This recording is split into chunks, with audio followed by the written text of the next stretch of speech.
Salim dalam menentang penambangan pasir liar di desanya berujung pada kematian secara tragis. Salim yang merupakan seorang petani bukan kali ini saja berhadapan dengan para penentangnya. Salim setidaknya 3 kali nyaris dibunuh oleh sekelompok orang. Ironisnya, tindakan tersebut dituding melibatkan kepala desa. Berikut kesaksian tetangga korban. Dipekot Pak, dipukulin, pokoknya diseret-seret, terus habis itu digoceng sepeda motor. Menuju ke mana? Bawa ke desa. Itu yang membawa siapa yang membawa? Ya tim 12. Lebih kejam dari manusiaan. Karena apa? Mulai dari rumah diikat, dipukulin sampai di kandang saya itu terbuat di sana. Habis itu digoceng sepeda motor, jatuh ditarik. Habis itu dibawa ke Gadok kepala desa. Katanya kalau kepala desa yuk untuknya kan ngamankan Pak. Kenapa kalau di situ malah diajar dibunuh di situ? Malah disetrum lagi di situ. Ya banyak orang Pak, ratusan orang Pak. Yang tahu ini ratusan orang. Habis itu dibuang. Dimuat sepeda motor, dibuang, jatuh di perapatan di pasar, ditarik lagi, diseret lagi. Karena Pak Salim ini mulai bulan puasa itu diserbu duluan. Sudah pernah serbu ya tim 12 itu nyerbu, ada saya di sini. Cuma ada saya tidak berani nyelurit Pak Salim. Sudah berapa kali berani? 3 kali. Sudah pernah 3 kali? 3 kali. Padahal Pak Salim ini melalui demo ini, melalui aturan Pak. Melalui aparat laporan, izin, prosedur ya. Ya, Pak Salim tidak nerimanya ini, masalahnya sawahnya itu dihabiskan, diambil pasirnya, terus pasir itu tidak ada. Nggak dibayar? Nggak dibayar, nggak diganti rugi, tidak ada perhitungan apa. Yang tak dihukum mati Pak, semua. Terus segera provokatornya sekarang ditangkap? Harus ditangkap, kepala desa harus ditangkap. Kalau sudah ditangkap, yang mati di sini Pak, nanti tumbuh lagi banyak nanti hubungan kita ini. Kita beralih ke kabar lain, pemirsa. Polda Jawa Timur mengambil alih penyidikan kasus pembantaian aktivis anti tambang pasir yang membuat gempar Lumajang. Polisi hari ini kembali menetapkan 3 tersangka baru sehingga jumlah tersangka menjadi 22 orang. Ironisnya, dari para tersangka ini ada sebagian anak di bawah umur.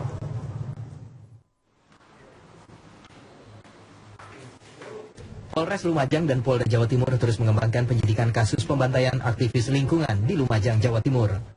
Polisi melakukan pemeriksaan maraton terhadap para saksi dan tersangka.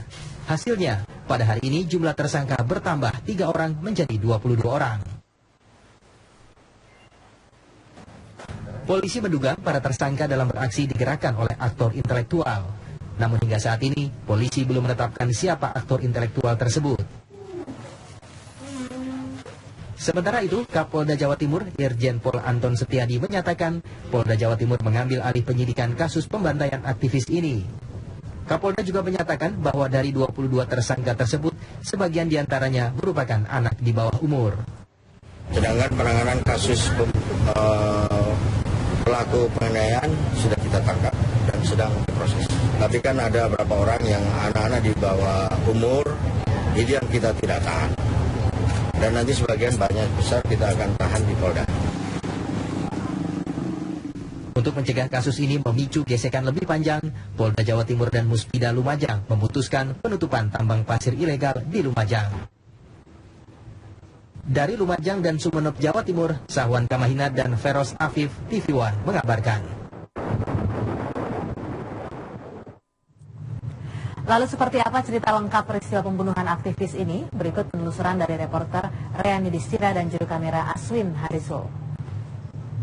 Ya, pemirsa, saat ini kami berada di areal Balai Desa Selok Awar-Awar Pasirian, Kabupaten Lumajang untuk menggali informasi lebih dalam bagaimana sebetulnya proses penganiayaan yang dilakukan oleh sekelompok orang terhadap beberapa aktivis yang anti ataupun kontra terhadap eksploitasi tambang pasir di wilayah Selok Awar-Awar ini. Ini adalah salah satu tempat yang digunakan untuk menganiaya almarhum Salim Kancil di areal Balai Desa Selok Awar-Awar ini. Bisa dijelaskan mungkin Pak hingga saat ini bagaimana proses penyelidikan dan juga penyidikan dari kasus ini Pak? Jadi untuk penanganan kasus ditahan oleh Satreskrim Polres Lumajang.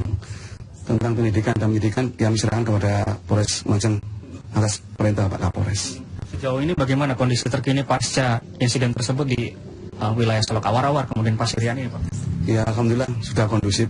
Jadi dari pihak Pro Tambang dengan adanya tertangkapnya mereka itu mereka merasa berterima kasih kepada polisi dan apresiasi kepada Bapak Kapolres karena secepat itu sudah tertangkap kayak gitu. Ya, selain Salim Kancil, ada salah seorang warga lagi yang saat ini masih dirawat di Rumah Sakit Saiful Anwar, yaitu Tosan, salah satu aktivis yang menolak adanya eksploitasi tambang pasir di wilayah Pasirian Lumajang ini. Ini adalah kediaman dari Tosan. Pada saat Sabtu pagi, menjelang aksi unjuk rasa, Tosan sempat membagi-bagikan selebaran bahwa tambang pasir di wilayah pantai Pasirian ini sudah ditutup dan sudah mendapatkan persetujuan oleh pihak kepala desa. Namun, karena salah seorang sopir truk yang saat itu sedang melintas di depan rumah Tosan ini tidak terima dengan aksi Tosan ini, maka hal tersebutlah yang memicu aksi pengeroyokan terhadap Tosan yang akhirnya saat ini Tosan masih dirawat di Rumah Sakit Saiful Anwar.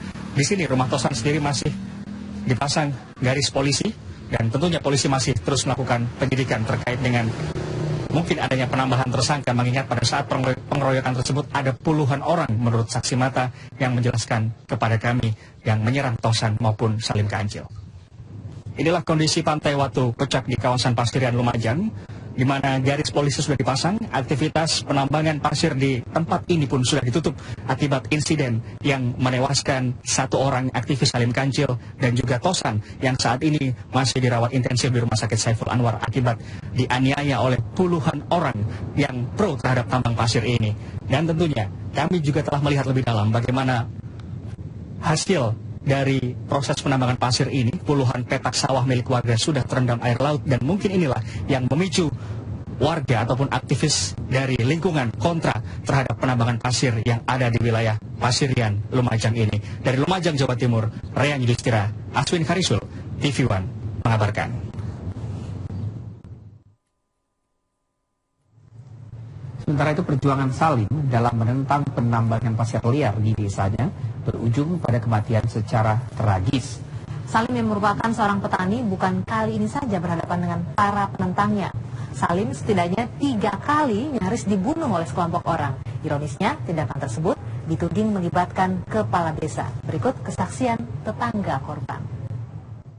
Dipekot Pak, dipukulin, pokoknya diseret-seret. Terus habis itu digoceng sepeda motor. Itu menuju ke mana? Bawa ke desa. Itu yang membawa siapa yang membawa? Ya tim 12. Lebih kejam dari manusiaan. Karena apa? Mulai dari rumah diikat, dipukulin sampai di kandang saya itu terbuat di sana. Habis itu digoceng sepeda motor, jatuh ditarik. Habis itu dibawa ke Gadok kepala desa. Katanya kalau kepala desa yuk untuknya kan ngamankan Pak. Kenapa kalau di situ malah diajar dibunuh di situ?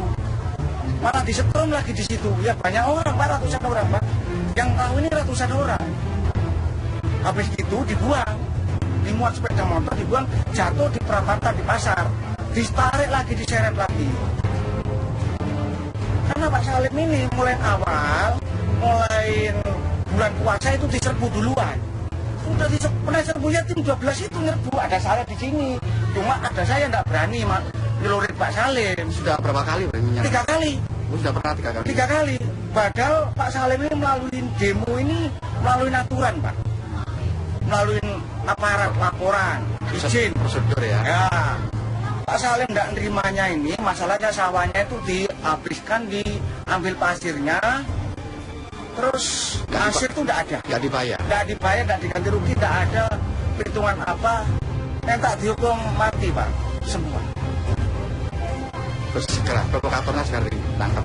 Harus ditangkap, kepala desa harus ditangkap. Kalau sudah ditangkap, yang mati di sini Pak, nanti tumbuh lagi banyak nanti hubungan kita ini.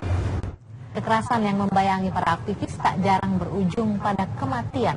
Akhir pekan lalu, seorang warga Lumajang yang menolak praktik tambang pasir ilegal harus meregang nyawa setelah dibunuh secara sadis oleh kelompok pro tambang. Sementara di tahun 90-an, kasus pembunuhan Marsina dan Fuad Muhammad Syafruddin atau Udin, 2 aktivis yang bersuara lantang seolah tak pernah mencapai titik terang hingga saat ini.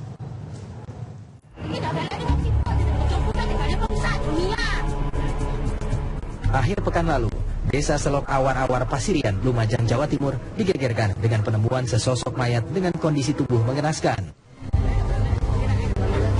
Korban diketahui bernama Salim yang dalam beberapa waktu terakhir getol menyuarakan penolakan praktik tambang pasir ilegal di sekitar tempat tinggalnya. Bersama rekannya, Salim menolak praktik tambang ilegal karena dinilai merusak lahan pertanian warga dan lingkungan. Praktik ini juga disinyalir merugikan negara hingga miliaran rupiah. Namun suara lantang Salim akhirnya dibungkam. Salim dibunuh secara keji oleh sekelompok orang yang menikmati hasil dari tambang pasir liar tersebut. Ironisnya, perilaku biadab para pelaku dilakukan di depan anak dan tetangga korban. Kini 22 orang telah ditetapkan sebagai tersangka pembunuhan Salim. Keluarga mendesak polisi segera mengungkap aktor intelektual pembunuhan Salim dan memberikan hukuman setimpal. Pembunuhan aktivis juga pernah mewarnai pemberitaan tanah air di awal tahun 90-an. Marsina, seorang aktivis buruh yang bekerja di PT Catur Putra Surya, Sidoarjo, Jawa Timur, ditemukan tewas tanggal 8 Mei 1993. Hasil otopsi menyebutkan Marsina tewas karena penganiayaan berat. Marsina dibunuh diduga akibat tuntutan kenaikan upah para buruh berdasarkan surat keputusan Gubernur Jawa Timur pada saat itu. Meskipun sejumlah terdakwa sempat diseret ke pengadilan, namun dalam tingkat kasasi Mahkamah Agung menjatuhkan bebas murni kepada para terdakwa.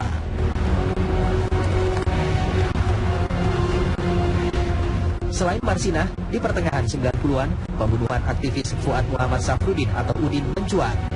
Udin yang merupakan aktivis anti korupsi dan merupakan wartawan harian Bernas Yogyakarta ditemukan tewas akibat dibunuh pada 16 Agustus 1996. Udin dikenal kritis terhadap kebijakan pemerintah Orde Baru dan militer. Hingga kini tak ada pelaku yang dianggap bertanggung jawab atas pembunuhan ini karena hilangnya barang bukti penting dan dugaan sejumlah orang yang menjadi kambing hitam pembunuhan Udin.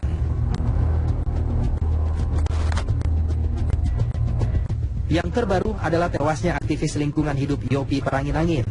Yopi tewas pada 23 Mei 2015 di Kemang, Jakarta Selatan. Diduga pembunuhan ini berlatar belakang aktivitas korban tentang perlindungan lahan dari mafia kebun sawit. Namun hingga kini kasus ini belum terungkap secara gamblang.